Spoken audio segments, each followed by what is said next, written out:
Hello everyone, it's Ryan with Frontline Animal Removal. And typical with animal repair work, it has to get worse before it gets better. This is the worst. In a few minutes, it'll be better.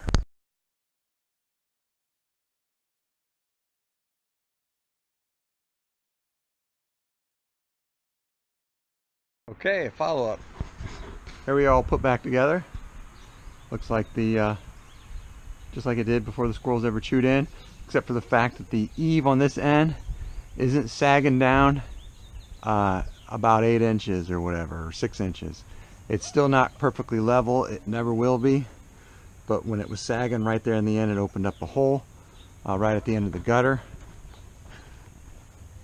where the squirrels were getting in, and we were able to lift this fascia board back up by replacing the fascia board behind the gutter, and it's all nice and tight and squirrels can't get in anymore.